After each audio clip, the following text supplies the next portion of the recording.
प्रियजन, आज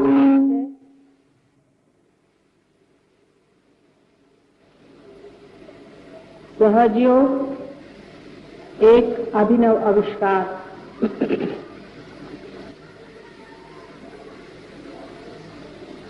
वास्तविक जो चीज स्थित है, जो है ही, उसका आविष्कार कैसे होता है।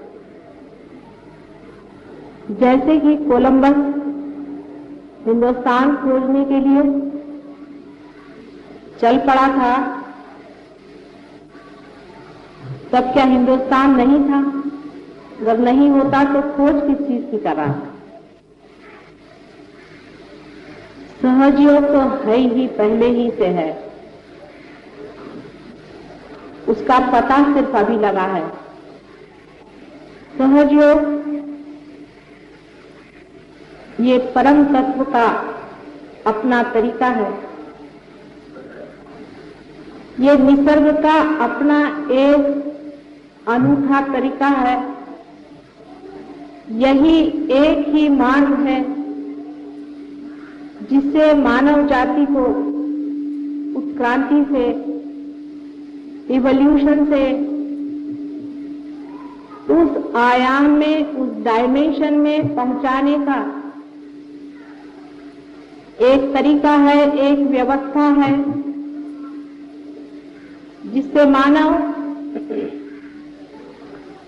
उस चेतना से परिचित हो जाए, उस चेतना से आत्मसात हो जाए, जिसके सहारे ये सारा संसार, सारी सृष्टि और मानव का हृदय भी चल रहा है।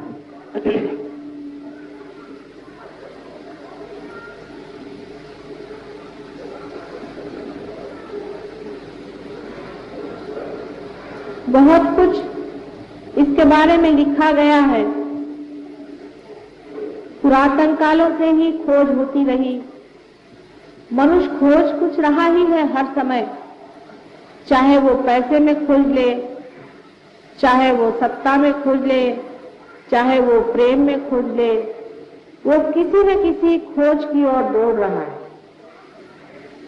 लेकिन उस खोज के पीछे में कौन सी प्यास है, वो शायद वो जानता नहीं। उसके पीछे में सिर्फ आनंद की खोज है। आनंद की खोज में वो सोचता है कि बहुत सी घर संपत्ति इकट्ठा कर ले तो उस आनंद में लय हो सकता है। लेकिन ऐसे भी देश अनेक हैं जिन्होंने संपत्ति में बहुत कुछ प्रगति कर ली, बहुत कुछ पा लिया है और अत्यंत दुखी हैं। आनंद को दूर रहा, हजारों लोग वहां आत्महत्याएं कर रहे हैं।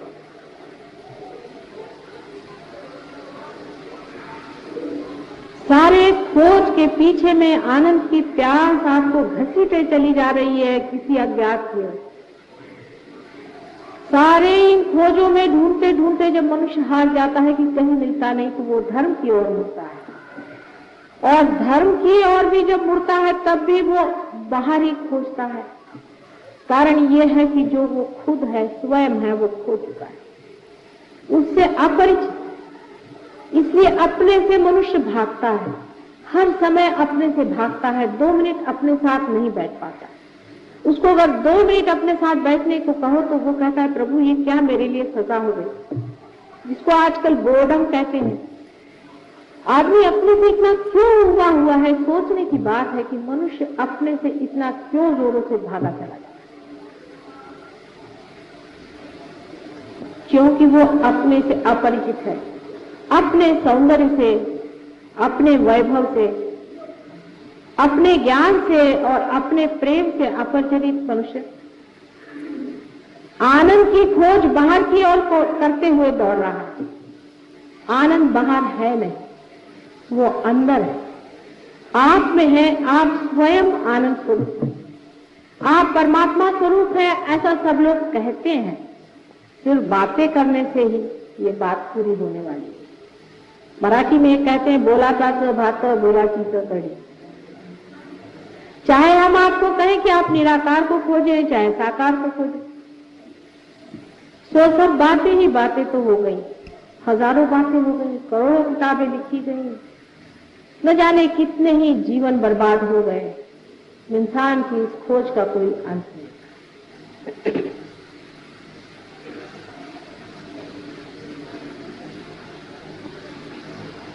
मनुष्य जो कुछ भी सोचता है अपने मन से, वो मन के दायरे में, लिमिटेशंस में सोचता है।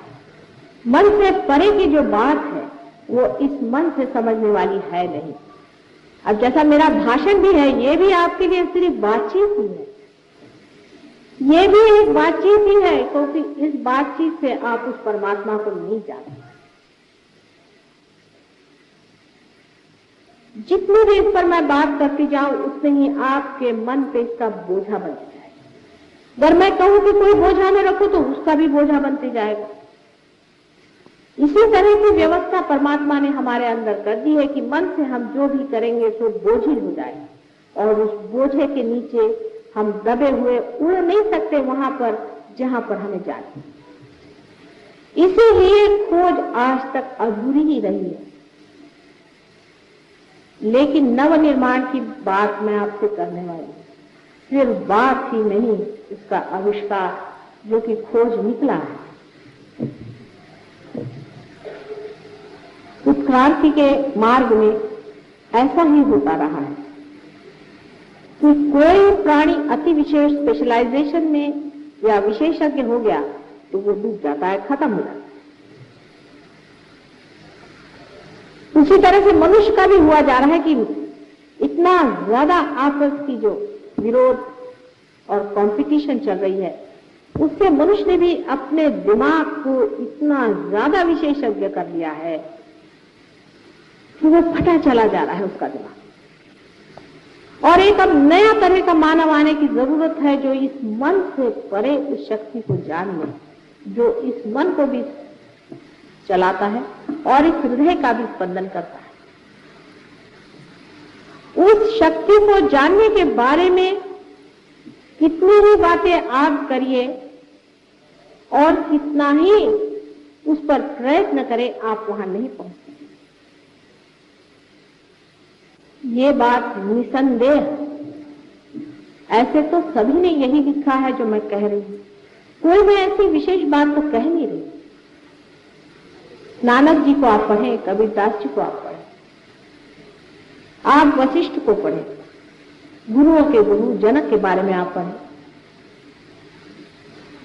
अपने देश में छोड़े बाहर के देशों में भी हजारों लोगों को जो पार हो चुके हजारों वर्षों से ऐसा ही लिखते आए, यही लिखते आए हैं जो मैं कह रही हूं कि जो पाना है अकस्मात अंदर होता है। लेकिन वो भी बेचारे कहते ही रह गए, क्योंकि शायद वो भी इसे खोज नहीं पाए। लेकिन अगर वो नहीं खोज पाए थे, इसका मतलब ये नहीं कि वो कुछ कम थे। अगर कोलंबस हिंदुस्तान नहीं खोज पाया था, इसका मतलब ये नहीं कि वो कोई कम था। और बाद में जिन लोगों ने उसे खोज लिया है, उन्होंने कोई उनको नीचे गिराने के लिए नहीं खोजा था। ये एक सामूहिक खोज रही है। आप लोग सब अलग अलग होकर के सोचते हैं, तब इस तरह से बात बहुतों के दिमाग में आती कि माता जी कुछ अलग ही बात कर रही। नहीं, मैं इन सब खोजों की खोज का ही पता आपको दे रही। आज तक अत्यंत कष्ट उठा करके न जाने कितने ही मानव मैंने इस पर ध्यान दिया है। साइकोलॉजिस्ट ले लीजिए, बायोलॉजिस्ट ले लीजिए, बड़े बड़े साइंटिस्ट ले लीजिए, वे भी एक हद तक जाकर के हार चुके। बहुत बहुत संत और जो महंत हो गए, रियलाइज हो गए, वो लोग भी पा लिया लेकिन दे नहीं पाए। इसका कारण समय। परमात्मा के लिए समय अनंत है। हम लोग उसे ऐसा सोचते हैं कि जो लोग पीछे हो गए और जो लोग आगे हो गए, जो मर गए तो बड़े हो गए। कौन मरा है, मैं ये पूछना चाहती हूँ। कोई मरता ही नहीं। जितने भी मरते हैं परलोक में बैठते हैं और वापस यहाँ लौट आते हैं, फिर परलोक में बैठे वापस यहाँ लौट आते हैं। प्राणी मात्र से कुछ कुछ लोग मनुष्य हो जाते हैं, लेकिन अधिकतर मनुष्य परलोक से वापस यहाँ पर और यहाँ से फिर परलोक, यही आना जाना लगा हुआ है, कोई मरता ही नहीं। तो हो सकता है कि आप में से जो आज यहाँ बैठे हुए लोग हैं, ये भी जन्म जन्मांतर की खोज लिए हुए आज यहाँ पहुंचे हुए हैं और वो पा सकते हैं। और अगर आप पा सकते हैं तो उसमें इतना वाद विवाद क्यों? एक साधारण सी बात जो मुझे बड़ी बचकाना सी लगी, बहुत ही बचकाना सी बात है कि लोग हर एक चीज का राजकारण बना लेते हैं। एक मां खाना खाने को दे रही है, उसका भी राजकारण बनाने से कैसे कार्य बनेगा? ये राजकारण नहीं है, ये सत्य है, ये तथ्य है, ये बहुत बड़ी खोज हुई है।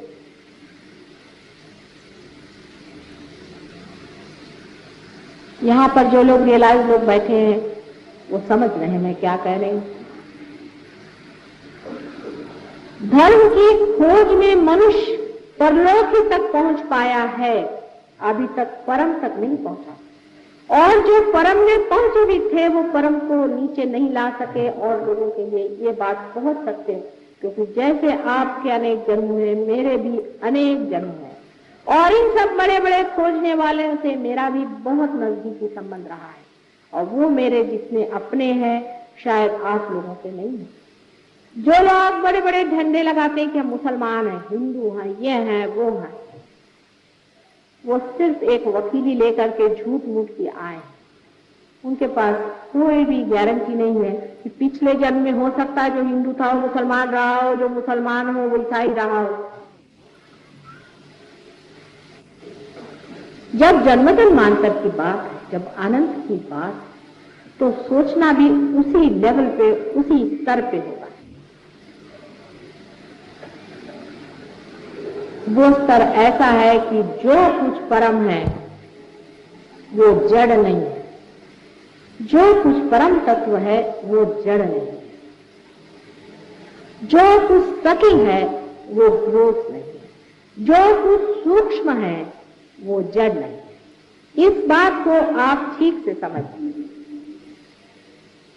वो जड़ में प्रकाशित हो सकता है, किंतु परम जड़ में इंटरेस्टेड नहीं है, उसमें कोई दिलचस्पी नहीं है। जैसे कि बहुत से लोग मुझे बताते हैं कि एक साधु संत थे, वो परमात्मा से कुछ मांग रहे थे और उनको परमात्मा ने दे दिया होगा, लेकिन परमात्मा ने नहीं दिया, ये मैं बता सकती। परमात्मा को इसमें कोई भी इंटरेस्ट नहीं है कि आपके इतने बच्चे पैदा हो जाए, कि आपको जमीन मिल जाए, आपको घर मिल जाए, आपको दुनिया भर की ऐशो आराम मिल जाए। इसमें परमात्मा को कोई भी इंटरेस्ट नहीं। हमने परमात्मा को समझने में ही गलती कर दी है। परम तत्व को परम ही देने में इंटरेस्ट है, ये बात आप लिख कर रखें। और इस पर भी लोग सब बात करते हैं कि परम तत्व जो है वो कुंडलिनी योग से पाया जाता है, ऐसा भी बहुत लोग लिख करके गए। लेकिन कुंडलिनी योग से सिद्धि पाई जाती है, ऐसी बात कहीं भी लिखी नहीं गई। हाँ, लेकिन जिन्होंने सिद्धियां पाई है वो यही लिखते हैं कि कुंडलिनी से सिद्धियां आनी चाहिए, कभी भी नहीं। कुंडलिनी आपकी मां आपके अंदर बैठी हुई है, आपको पुनर्जन्म देने के लिए। वो आपको सिर्फ पुनर्जन्म देगी, आपको सिद्धियां दे करके परलोक में फेंकने वाली वो मूर्ख मां नहीं। जितनी समझ आपके पास है उससे कहीं अधिक समझदार है वो, कहीं अधिक प्रेममय है वो। आपको गलत जगह में, असत्य में ढकेलने वाली दुष्ट मां नहीं है। कुंडलिनी के योग से जब तक परम तत्व की पहचान नहीं होती है तब तक वो कुंडलिनी योग नहीं है, और वही सहज योग है। और इसकी व्यवस्था परमात्मा ने कितनी खूबसूरती से हमारे अंदर की है, वो भी एक समझने की बात है। जब बच्चा माँ के पेट में आता है तो जड़ तत्व से उसका सारा शरीर, मन, बुद्धि, चित्त, अहंकार सब वो बना देता है, लेकिन उसके अंदर जो प्रकाश आता है वो माथे के तालू में से, जिसे कि फॉन्टेनेल बोन अंग्रेजी में कहते हैं, नीचे उतरता है और अपना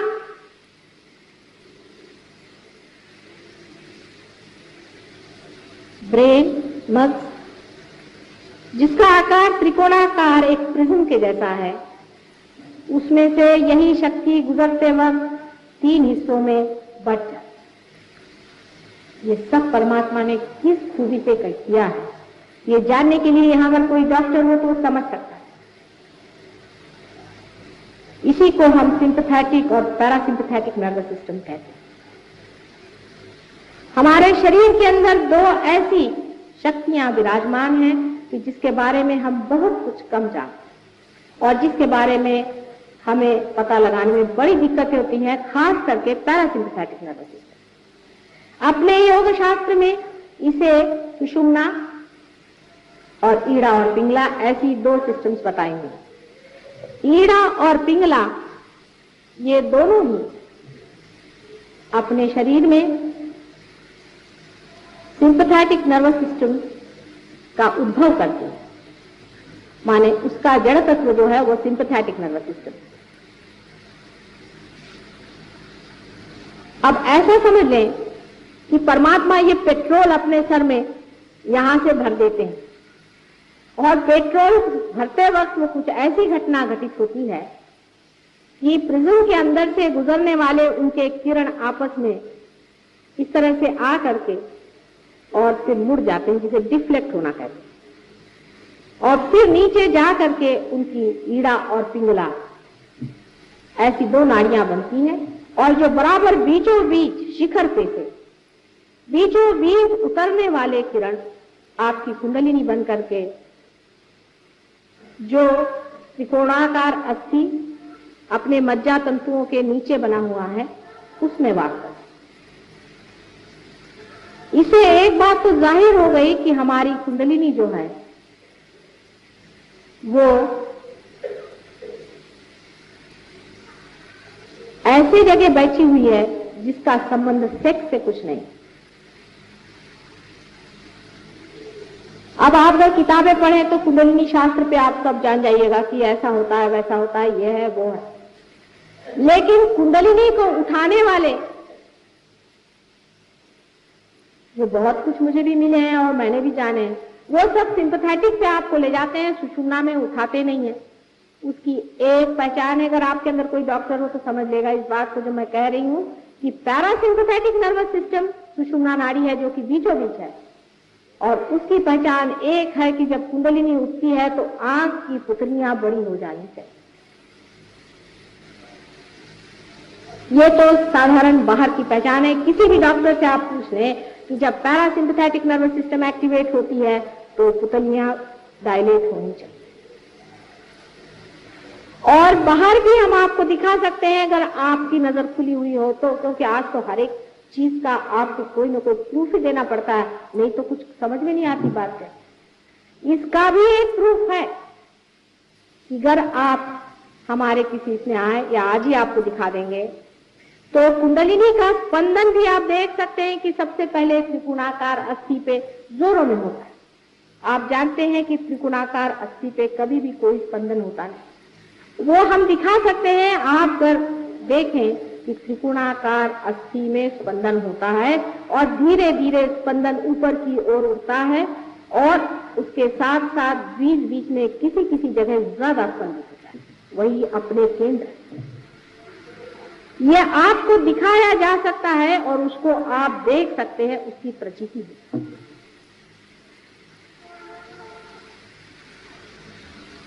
जब कुंडलिनी सुषुम्ना से उठेगी तभी आप पार हो सकते हैं, लेकिन इसके लिए परमात्मा ने न जाने क्यों एक बड़ी जबरदस्त कंडीशन लगा दी।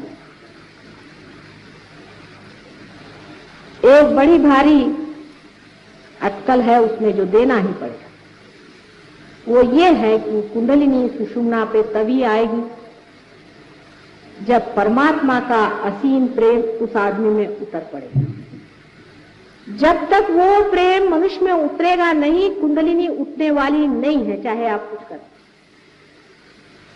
वो नाराज हो सकती है, गुस्सा हो सकती है, लेकिन कुंडलिनी कभी भी नहीं उठ सकती है जब तक वो असीम प्रेम सुषुम्ना के अंदर जगह बनी हुई है। खास इसकी जगह बनी हुई है हमारे नाभि चक्र और अनहद चक्र के बीच में एक बड़ी सी जगह बनी है। जब तक उसके अंदर ये प्रेम उतरेगा नहीं, तब तक सुषुम्ना से ये प्रवाह उठने वाला नहीं। जैसे समझ लीजिए कि दो सीढ़ियां हैं और बीच में एक सीढ़ी है, उस सीढ़ी में और हम में कुछ अंतर है, गैप। इस अंतर को आप किसी भी तरह से लांघ नहीं पा रहे। उसमें कोई पुल नहीं है जिसको आप लांघ कर जाएं। और ये दो सीढ़ियां बराबर ईड़ा और पिंगला नीचे जमीन पर लगी हुई। सिंपैथेटिक नर्वस सिस्टम की लेफ्ट और राइट, ये दोनों ही जमीन पर लगी हुई हैं और बीच वाली आधांतरी लटकी हुई है जो परम में पहुंचा। अब सिंपैथेटिक नर्वस सिस्टम की जो दोनों सीढ़ियां हैं, अगर कोई साइकोलॉजिस्ट हो तो मेरी बात समझ सकता है। वो एक जो लेफ्ट हैंड की तरफ में है, दाहिने ओर है, वो आपको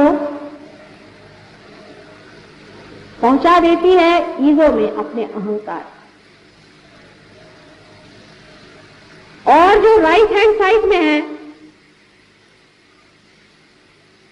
वो आपको पहुंचा देती है आपके सुपर ईगो में, प्रति अहंकार। ये दोनों मिलकर के हमारे माथे पे छा जाते हैं, जैसे कि कोई बलून ना हो उस तरह से ऊपर आ जाते हैं और आ करके इस जगह में जहां हमारा तालु होता है उस पर दोनों आ करके मिल जाते। कभी कभी तो ये पूरे सारे सर पे ही छा जाते हैं। कभी तो प्रति अहंकार जबरदस्त होता है और कभी अहंकार। जो भी ज्यादा जबरदस्त होता है वो हमारे दिमाग पे छाया हुआ और आ करके वो हमारे इस मार्ग को रोक देते हैं, बंद कर। अब जो पेट्रोल हमारे अंदर पैरासिम्पैथेटिक नर्वस सिस्टम से भरा गया था, कुंडलिनी से भरा गया था, वो उसका स्रोत बंद हो गया। अब हम अलग हो गए, अब हम सेल्फ हो गए। हमें लगा कि भाई हम कोई हैं। अब अहंकार शुरू हुआ, हम हैं। अब यही भागने का, अपने से भागने का कारण, क्योंकि हम जो हैं वो हमको हम जानते ही नहीं कि हम क्या। आप मेरी ओर इतना चित्त लगाकर सुन रहे हैं, मैं आपकी ओर अपना चित्त नहीं लगा सकता। मैं कहूं आप अपनी ओर चित्त लगाएं तो आप लगा ही नहीं सकते हैं, क्योंकि आप कट गए हैं उस स्रोत से जो आप हैं।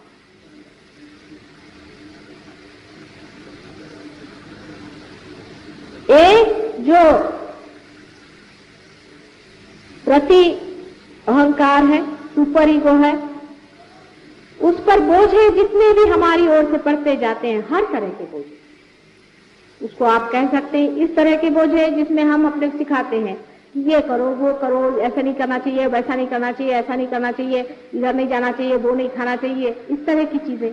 या ऐसा कहें कि हम बड़े बड़े भाषण देते हैं लोगों को, आपको हिंदुस्तानी बनना चाहिए, आपको जापानी बनना चाहिए, आपको इससे नफरत करनी चाहिए, उससे नफरत करना चाहिए, हम हिंदू हैं, हम मुसलमान हैं, ईसाई हैं, आदि तरह के सब जितने जिसको कंडीशनिंग कहते हैं, बोझ से ये सुपर ईगो जो है सब।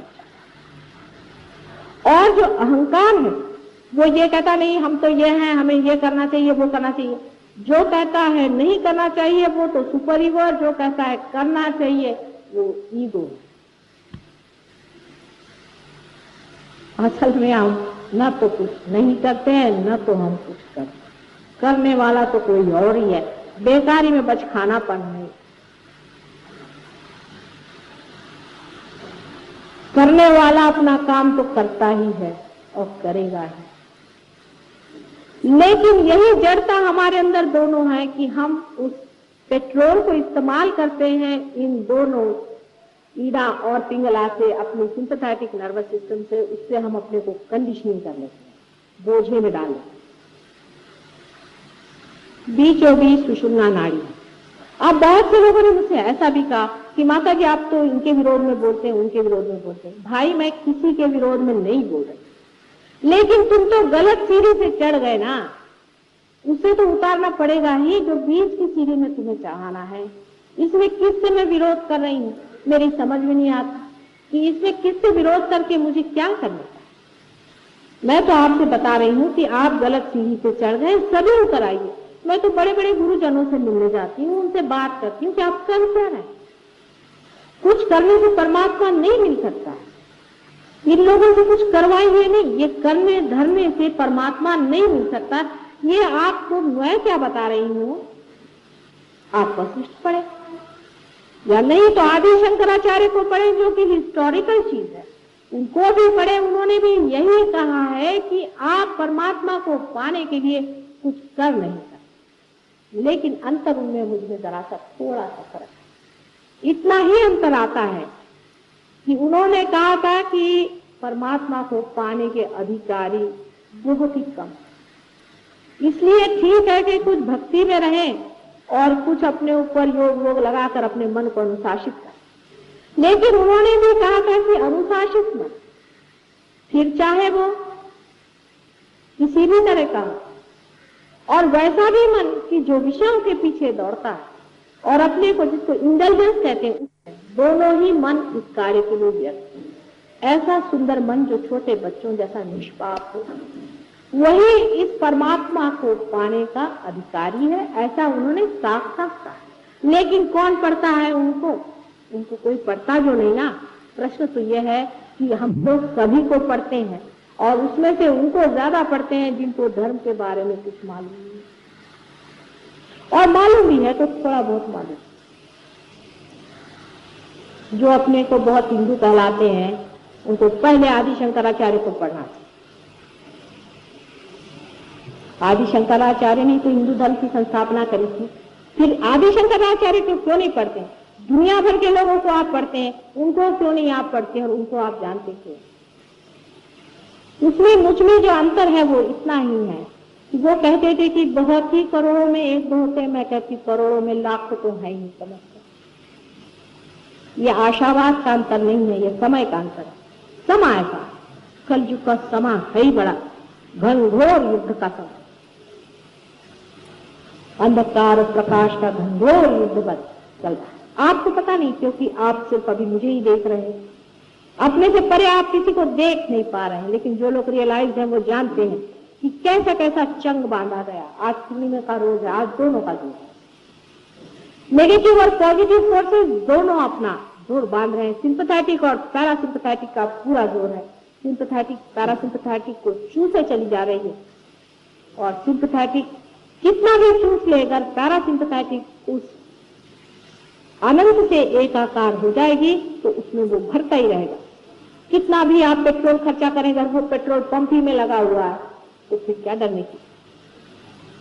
ये सारे सिंपैथेटिक का प्रश्न। सिंपैथेटिक की जो एक्टिव कॉन्शियसनेस की साइड है, जहां से आप सारा काम करते हैं, जिससे एनर्जी इस्तेमाल करते हैं, वो अगर अति इस्तेमाल हो तो कैंसर जैसा रोग हो जाता है। और जिस तरफ में सुपर ईगो होता है वो ज्यादा इस्तेमाल हो तो पागलपन आ जाता है। हम किसी को ठीक ठाक नहीं करते हैं। यह भी कहना कि हम बीमारियां ठीक करते हैं एक तरह से गलत ही बात, क्योंकि वो तो पैरासिम्पैथेटिक नर्वस सिस्टम जो कि इन दोनों भी सिस्टम को ठंडा कर देती है, अपने आप ही मनुष्य जो है वो ठीक हो जाता है। अगर कोई पागलपन होगा तो वो भी ठीक हो जाएगा, और अगर कोई आपके अंदर में ओवर एक्टिविटी से कैंसर जैसा रोग होगा वो भी ठीक है। कैंसर का इलाज सिर्फ सहज योग, और कोई उसका इलाज संसार में नहीं है, ये बात सिद्ध हो जाएगी। हम जानते हैं कि थोड़े दिन में बिल्कुल ये बात सिद्ध हो जाएगी। और हमने बहुतों का इलाज भी जो किया है कैंसर का, वो भी लोग यहाँ बैठे हुए हैं, वो भी बता सकते हैं। तो भी एक बात पहले और शुरू से ही कह रही हूं कि चित्त हमारा कहाँ है? चित्त क्या उस कैंसर पे है जो इस शरीर को जर्जर किए हुए है, जो कि जड़ है। हमारा चित्त अगर चैतन्य पे है तो चैतन्य की बात सोचनी चाहिए। जब तक हम अपना चित्त चैतन्य की ओर नहीं रखेंगे तो जड़ भी हमें सताएगी। सारा काम चैतन्य का, जड़ता का कोई काम ही नहीं। हमको इतनी आदत जड़ता की हो गई है, इतनी आदत जड़ता की हो गई है कि मनुष्य छोटी छोटी जड़ बातों से फिसल जाता है। छोटी छोटी जड़ बात, जैसे मैं आपसे कहूं, एक थी हमारे पास आती थी, उनको रियलाइजेशन हो गया और वो काफी अच्छे से देने वगैरह लगे। लेकिन रियलाइजेशन का मतलब भी ये तो नहीं कि आप वयस्क हो गए, आपका पुनर्जन्म हो गया, आप दूसरे बच्चे हो गए। अब उनको आगे बढ़ना चाहिए, उस पर उनका चित्त, मेरा लड़का जो है वो ठीक हो जाए, मेरे बच्चे जो हैं वो ठीक हो जाए, मेरा पति जो है उनका ठीक हो जाए, फिर थोड़ी देर मेरे पैसे का मामला ठीक हो जाए। चित्त कहाँ है? चित्त आप रियलाइज हो गए तो भी चित्त वही है जिसे आप छोड़ के आए हैं। जिसने चैतन्य पे चित्त रखा है वो बहुत ऊंचा उठ गया है। आपके बीच में भी ऐसे लोग बैठे थे जो बड़े ऊंचे, सब देवता स्वरूप है। ये लोग वंदनीय है। यही देवताएं हैं, इन्हीं को देवता कहना चाहिए जिनका रीबर्थ हो। बेकार की बातें करने वाले लोगों से झगड़ा करने की किसी को भी कोई जरूरत नहीं। जिनको आना हो आए, नहीं आना हो नहीं आए, उनसे झगड़ा करने और वाद विवाद करने का आज समय रहे नहीं, क्योंकि वो लोग वाद विवाद ही करते रहेंगे। क्योंकि शंकराचार्य ने भी कहा था ना कि निम्न कोटि के लोग हैं, उनको तो ठीक है वो अपने किसी तरह से अपने मन को अनुशासित करें और किसी तरह से अच्छे से रहे, चोर चकोरी से बचे, एक अच्छे सामाजिक घटक बन के रहे। किंतु परम में पाने वाले लोग, परम की ओर दृष्टि रखने वाले लोग ऐसी चीजों से संतुष्ट होने वाले नहीं। जब तक परम आपने पाया नहीं, आपको मेरे ऊपर भी बिल्कुल विश्वास नहीं करना चाहिए। इस ढकोसलेबाजी की बिल्कुल जरूरत नहीं। किसी भी चीज आपको कोई भी बताए, आप कुछ विश्वास न करके पहले अपने अंदर पा लीजिए, तभी आप मेरे ऊपर भी विश्वास। यहां कोई बाजार खोलना नहीं है, पैसा कमाना नहीं है, नाम कमाना नहीं है, सिर्फ मुझे यहां मनुष्य का परिवर्तन करने का है। और इस जन्म में नहीं हुआ तो अगले जन्म देख लेंगे, हम तो हमें अनंत में ही रहने की आदत थी। लेकिन अब भी ये सोच लेना चाहिए कि जो कोई मर चुके तो मर चुके हैं, उनकी बातें लेकर के न दोहराइए, चित्त अपनी ओर रखिए। शायद हो कि उनमें से आप एक हो जिन्होंने कुछ कुछ लिख दिया था, हो सकता है कि आप ही वो बड़े भारी लोग हो जिन्होंने कि बहुत कुछ लिखा और आज फिर यहाँ जन्म लेकर के आए हैं अपना दावा लेने। जो हो चुका तो दी।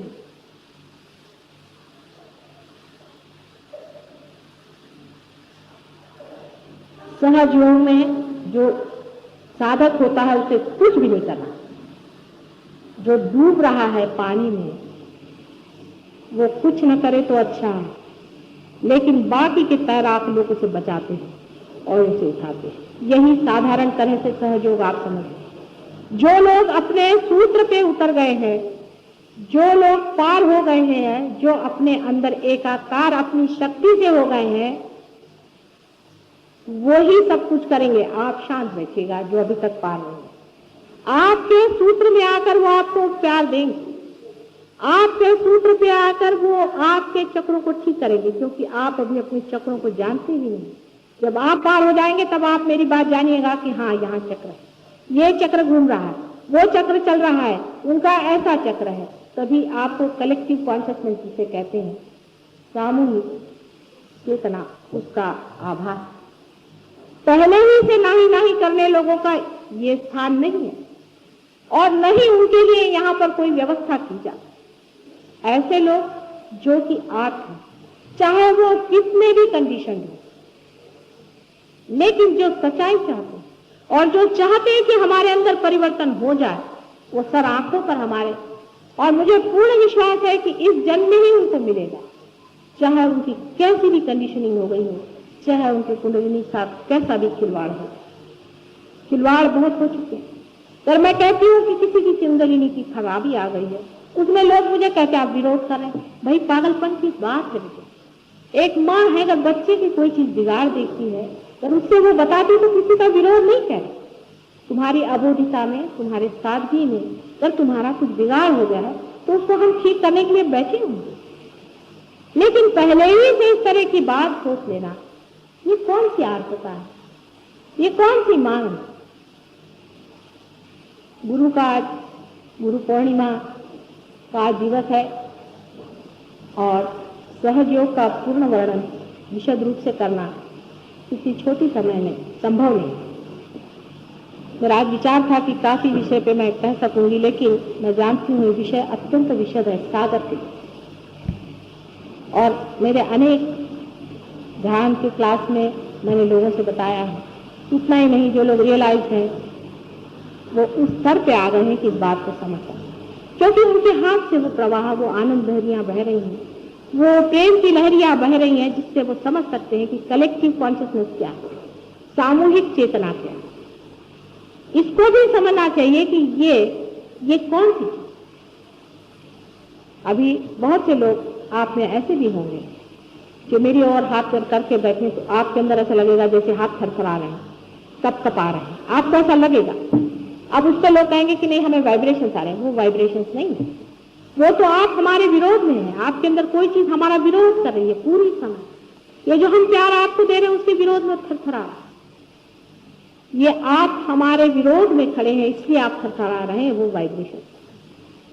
और वाइब्रेशन तो तभी हम मानते हैं जिस वक्त आपके सहस्त्रार का चलना रुक। कबीरदास जी ने कहा है कि शिखर पर अनहद बाजे, शिखर पर अनहद की आवाज आती है, माने हृदय में जो स्पंदन है वैसी आवाज आने लगती है। वो तो हुई जब तक टूटा नहीं, जब टूटने पर सारी आवाज टूट करके, सारी ही आवाज टूट करके आप परमात्मा से एकाकार हो जाते, तब न कोई आवाज आती है, न कोई चीज दिखाई देती है, न कोई चीज दृश्यमान है। बहुत से लोग कहते हैं कि हमें दिव्य दृष्टि है, हमें दिव्य फलाना है। ये सब स्थिति दृष्टि से क्या होता है, दृष्टि से क्या मिलने वाला? दृष्टि से ही अगर सब कुछ मिलने वाला होता तो फिर खोज का है। इस दृष्टि से मिलने वाला वो नहीं है और इस कान से सुनने वाला वो नहीं, किंतु वो जानना है अंदर से। जिसने उसे अंदर से जाना है वही उसे समझ सकता है। दृष्टि से क्या बहुतों को दिखाई देते हैं, बड़े बड़े करिश्मे दिखाई देते हैं, बड़े बड़े लोगों को चित्र दिखाई देते हैं। मुझे बहुत से लोग आकर बताते उसको चमत्कार। मैं कहती हूँ बेटे इससे परे परमात्मा, ये सब परलोक सब मरी हुई थी, इससे परे परमात्मा एक अनुभव, ये एक अनुभव है, इससे परे परमात्मा है। इसे छोड़िए, सबको छोड़ के निराकार में जब आप एकाकार परमात्मा से होंगे तब इन सब चीजों का अर्थ लगेगा जो साकार बनी बैठी।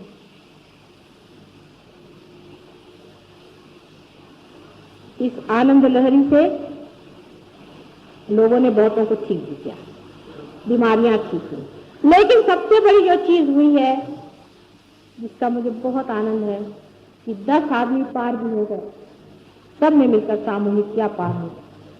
अब आप ये कहेंगे कि इतने जल्दी कोई पार क्यों होता है? नहीं होते, बहुत से लोग नहीं होते। 4-4 साल लोग हमारे पास आ रहे हैं, बहुत बड़े बड़े लोग हैं, कोई तो बड़े भारी मिनिस्टर साहब है, कोई गवर्नर साहब है, कोई कुछ है। नहीं होते तो नहीं होते, हम तो उसे क्या करें? हमें किसी से पैसा तो लेना है नहीं कि आप 2000 रुपया दे दीजिए हम पार कर दें, सर्टिफिकेट दे दें। ये जो नहीं हुआ सो नहीं हुआ, भाई हुआ तो हुआ। अभी हम अमेरिका गए थे, वहां पर एक साहब बहुत बड़े राजा हैं, वो कहीं वहां मिले, वो हमारे साथ हैं। वो हमसे कहने लगे कि माता जी ये क्या आप जो आता उसको पार कहते, हमको नहीं कहते, हमने क्या किया? मैंने कहा बेटे हम तुमसे कुछ कहेंगे नहीं क्योंकि तुम्हें दुख होगा। तुम धर्म के ऊपर में इतना लेक्चर होते, तुमने कभी धर्म में उतरे हो क्या? ये रात दिन तुम जो अपनी जान को मारे ले रहे हो, ये किससे मारे? तुम जरा इसे छोड़ो, थोड़ा सा परमात्मा पे छोड़ो, 4 दिन बीत गए, उसने कहा भैया आपको हम मान गए। हम इंडिया में गए तो सब लोगों ने हमसे कहा कि तुम तो भैया एकदम पार हो और तुम हमारा कार्य करो, तुम हमको रुपया दो और ये करो। सबने हमें सर्टिफिकेट दिया। मैंने कहा मेरे पास नहीं चलता बेटे, क्या करो? वो तो जो होएगा तो होएगा, इसमें किसी की चापलूसी, किसी की रिकमेंडेशन कुछ नहीं चलता। ये इतना अल्ट्रा मॉडर्न है कि इस पर किसी का असर नहीं चलता। जो होगा तो होगा, जो नहीं होगा तो नहीं। अब जो नहीं हुआ वो नाराज हो जाते हैं और मेरे खिलाफ जा करके कुछ बोलने लग जाते। बोले अब हम क्या करें, नहीं हो रहे तो भाई हम तो चाहते हैं कि सबको वो रात दिन मेहनत कर रहे हैं कि आप लोग हो जाए, लेकिन आप नहीं होते उनसे हम क्या करें, आपकी रुकावट। ये भी सोचना चाहिए कि कोई हो गया कहते, किसी को नहीं कहते, और सब लोग कहते कि हाँ हो गया। जितने भी खड़े कहते हाँ हो गया तो वो, और सब लोग कहते नहीं इसका सहस्त्रार्थ चल रहा है, माने सबका ही चल रहा। तो भी कोई तो सत्य हो ना। बीमारी को ठीक करना सहयोग का कार्य नहीं, ये जान लेना चाहिए। क्योंकि बहुत से लोग ये कहते हैं कि उन्होंने भी ठीक किया, उन्होंने भी ठीक किया। क्या हो, कैसा क्या पता है? सहयोग से सिर्फ कुंडलिनी की जागृति और परमात्मा को पाने की बात है और कोई नहीं है। और ये कार्य जो है इसका आप जड़ से संबंध मत जोड़, कभी भी इसका जड़ से संबंध जोड़ करके इसको जड़ में नहीं आता, क्योंकि बीमारियां तो 1000 तरह से ठीक लोग करते। आपने सुना होगा डॉक्टर लैंग, एक आदमी था लंदन में, बहुत बड़ा डॉक्टर, वो मर गया अकस्मात। वो मर गया, उसकी इच्छा अतृप्त। तो एक सोल्जर था वियतनाम में, उसके सुपर ईगो में वो घुस गया। उससे कहने लगे कि तुम लंदन चलो मेरे लड़के के घर। जब वहां पहुंचे तो उन्होंने उनसे कहा कि तुम उनसे कहो मैं आया हूं तुम्हारे अंदर। तो लड़के ने कहा इसका क्या विश्वास। तो उन्होंने सब उसको बताया, जो कुछ भी उनके बीच में गुप्त वार्ता सीक्रेट हुए थे सब बताए। उसको विश्वास हो गया। तो उसने कहा कि तुम फिर से मेरा शुरू करो ऑर्गेनाइजेशन, मैं तुम्हारी मदद करूंगा, क्योंकि यहाँ पर लोग में बहुत से डॉक्टर्स हैं जो मैनिफेस्ट करना चाहते हैं, जो अवतरित होना है। उनका बड़ा भारी इंटरनेशनल ऑर्गेनाइजेशन है, पर वो सच्चे लोग हैं, कहते हैं कि ये हम लोग स्पिरिट से काम करते, झूठे नहीं, उसको भगवान का नाम नहीं देते, वो कहते हैं स्पिरिट का काम। और उन लोगों का ऐसा है कि उनको अगर आप चिट्ठी लिख दीजिए तो वो आपको लिख के भेजते हैं कि 10 बजे इतने टाइम पर आपके पास आकर कोई आदमी कुछ कर जाएगा, आप आराम से देखते हैं। और बराबर उसी वक्त आपको कुछ लगता है कि कुछ हुआ अपने अंदर में और आप ठीक भी हो जाए। बहुत से लोग ठीक भी हुए, लेकिन तो भी रोग ठीक करने से सिर्फ शरीर ने ठीक किया है, उसे परम तत्व तो किसी ने पाया नहीं, परम तत्व तो मिला नहीं। ये शरीर यहाँ छूट जाएगा और फिर वहां जाकर फिर यहीं आएगा। और जिन पर वो ऐसे प्रयोग कर रहे हैं वो ये भी नहीं जानते, वो भी अबोध है, वो भी उनका बचकाना पर। वो जानते नहीं है कि जिन स्पिरिट्स को वो आज इस्तेमाल कर रहे हैं कल वही उलट के हमारे ऊपर आएंगे। मैं सोचती हूँ डॉक्टर लैंग जरूर थोड़ा सा जानते थे, नहीं तो वो अपने लड़के के अंदर क्यों नहीं घुसे, वो इस सोल्जर के अंदर जाकर क्यों घुसे। और स्पिरिट का देह जो होता है उस पर ये जड़ नहीं होता, इसलिए वो बहुत कुछ देख सकता है बनिस्बत हमारे, जिसको कि आप ESP कहते हैं, जिसे को आप पैरासाइकोलॉजी कहते हैं, जिसे कि आप पेंटिकॉस्टल्स का वो जो आत्मा का आशीर्वाद कहते हैं, जो कूदना होता है, जो चीखना होता है, चिल्लाना होता है, मेस्मरिज्म होता है, सारा स्पिरिट का काम। उसमें से कुछ स्पिरिट अच्छे भी होते हैं और कुछ स्पिरिट बहुत दुष्ट। जैसे हम हैं वैसे स्पिरिट भी हैं, कुछ तो राक्षस भी होते हैं, महादुष्ट होते हैं। आप उन्हें आज देख नहीं रहे, हो सके तो मैं आपको बाद में दिखा भी सकूंगी, जैसे आज कुंडलिनी दिखा रही, ऐसा समय आ जाए तो मैं आपको वो भी दिखा दूंगी। लेकिन है, उनका वास्तव भी आप देख सकते हैं, उनका असर आप देख सकते हो। और हर एक रिलीजन में उनके बारे में लिखा है। हिंदुओं में सुरासुरों की बात लिखी, जो है तो है। जब आप पॉजिटिव की बात करेंगे तो नेगेटिव आपको दिखाने पड़ेगा कि ये नेगेटिव है, पॉजिटिव है। जो धर्म और अधर्म की बात नहीं कर सकता है वो हवाई बात। सिर्फ धर्म की बात करने से कैसे होगा? धर्म भी है और अधर्म भी है, उसकी पूरी सारी देखा है। जो धर्म है अधर्म नहीं हो सकता और अधर्म है वो धर्म नहीं हो सकता। इसका कंफ्यूजन कलयुग की वजह से कर दिया। लेकिन ऐसी बात नहीं है, जो नेगेटिव है वो नेगेटिव है, जो पॉजिटिव है वो पॉजिटिव। जो नेगेटिव चीज है उसको समझ लेना चाहिए। नेगेटिव का मतलब है मरी, डेड, सिंपैथेटिक में बैठी, लिबिडो से गई हुई, वो है। और उस नेगेटिव का असर बहुत ज्यादा उस जगह होता है जहां पर मनुष्य जड़ होता है, जैसे बंबई शहर। हम लोग बहुत जड़ है बंबई शहर, रात दिन पैसों की ठनका, इलेक्शन के झंडे, इन सब चीजों में इतना चित्त उलझा रहता है रात दिन। ये सब पढ़ पढ़ के और सुन सुन के मनुष्य का चित्त ही नहीं जाता है वहां पर, इंक्वायरी ही नहीं है, खोज ही नहीं है कि अरे हम क्यों जी रहे। क्या यही सब पढ़ने के लिए उसने गुंडे ने वहां मारा, वहां जाके निदर्शन हुए, उन्होंने जाके उनकी बुराई करी, उन्होंने जाके उनसे ऐसा किया, क्या यही सब पढ़ने के लिए हम संसार में हैं? मनुष्य का विचार नहीं करने जाता। इस जड़ तत्व से बहुत बच के रहिए, लेकिन ये जड़ तत्व तो आपका अपना घिराव है। इसके अलावा भी कलेक्टिव सबकॉन्शियस है, जिसे कहना चाहिए परलोक है, और उससे जो नुकसान हो रहे हैं वही नुकसान सबसे ज्यादा हमारे सहयोग में है। और जिस आदमी पर ऐसा कुछ हो गया हो उसके लिए बहुत कठिन हो जाता है कि वो सहयोग में परमात्मा को पाए। इसमें दोष हमारा नहीं बिके, सच बात है, हमारा इसमें कोई भी दोष नहीं। दोष ना आपका है ना हमारा है, थोड़ा आपके कर्मों का जरूर होगा, नहीं तो आप ऐसी जगह क्यों गए जहां पर जा करके आप पर ऐसा दोष लगे।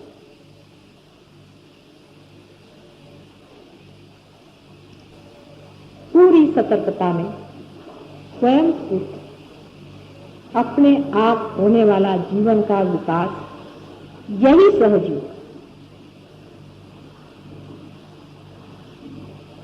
भूत प्रेत स्पिरिट संत भी, इनसे आप परम नहीं पाए। वो मरे हुए लोग हैं, परम सिर्फ जिंदा में ही आ सकता है। मरे हुए में अगर आता तो क्यों वो यहां आ रहे हैं हमारे ऊपर, वहां क्यों नहीं बैठते? जिंदा होना चाहिए।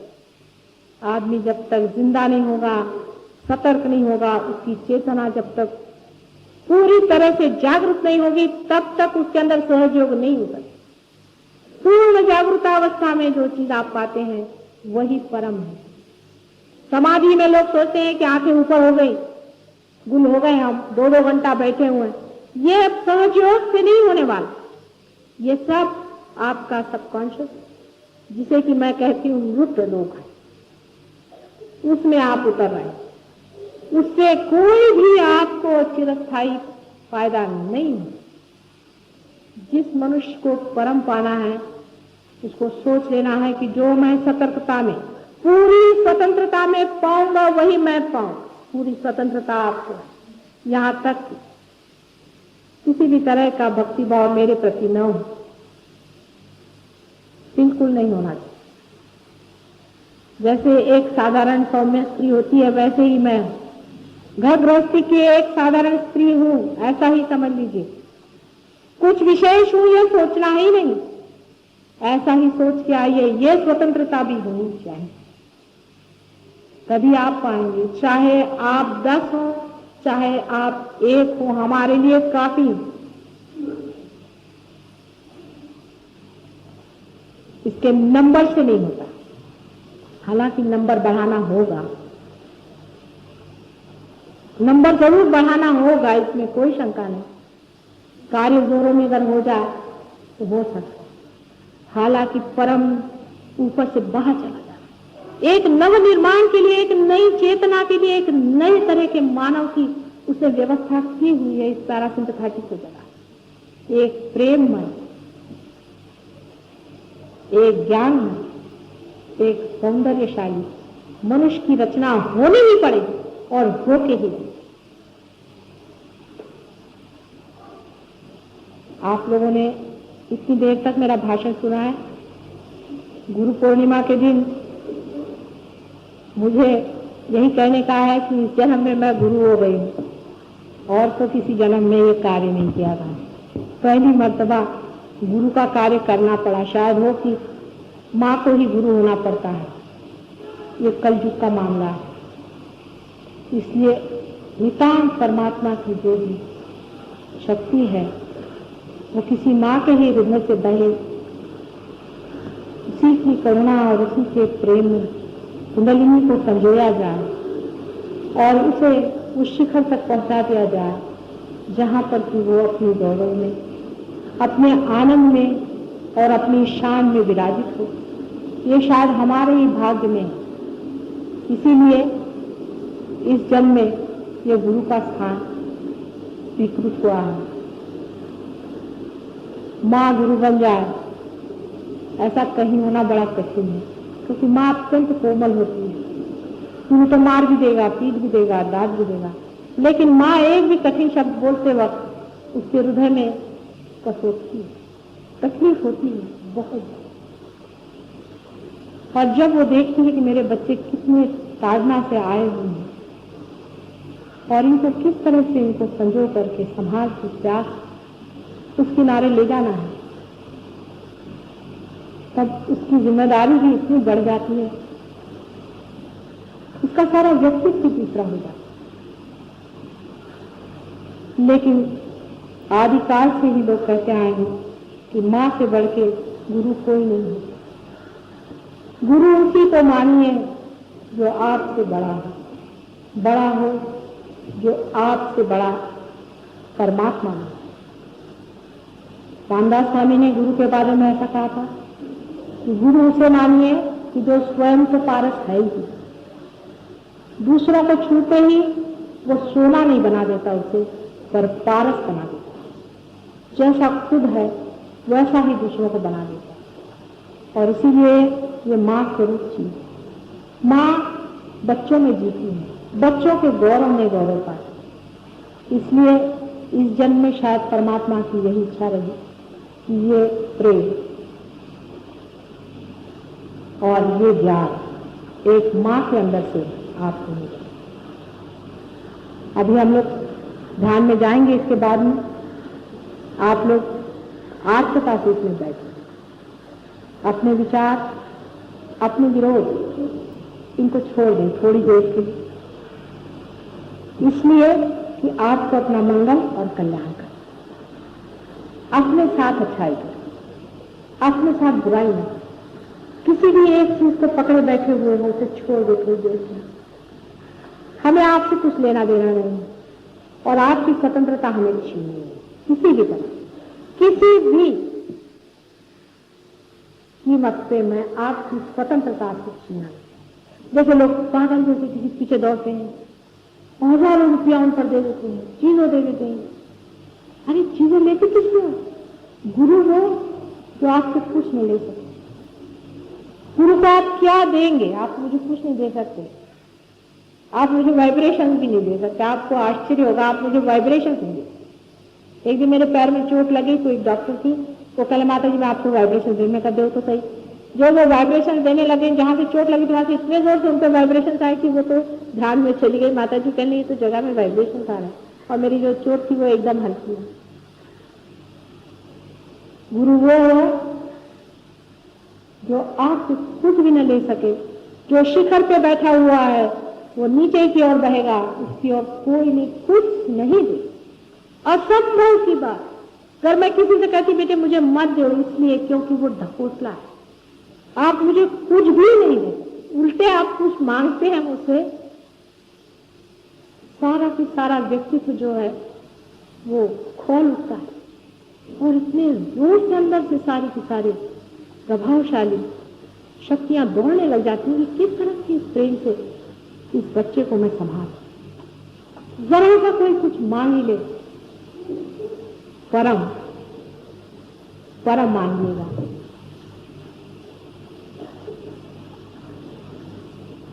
आज के गुरु पूर्णिमा के दिन मेरा आपको सबको बहुत बहुत आशीर्वाद, और जितने रियलाइज लोग हैं उनको विशेष रूप से, और उनको यही विनती है कि जैसे आपने पाया है दूसरों को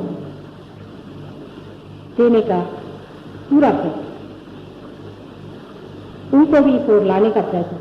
हो सकता है वो लोग आपसे नाराज हो जाए, गुस्से हो जाए, मारेंगे, पीछे, ये कुछ भी नहीं है, इससे कहीं अधिक हमने सहा होगा, इसलिए कुछ भी नहीं, वाद विवाद करेंगे, आपको नहीं मानेंगे, कोई हर्ष नहीं, छोड़ दीजिए।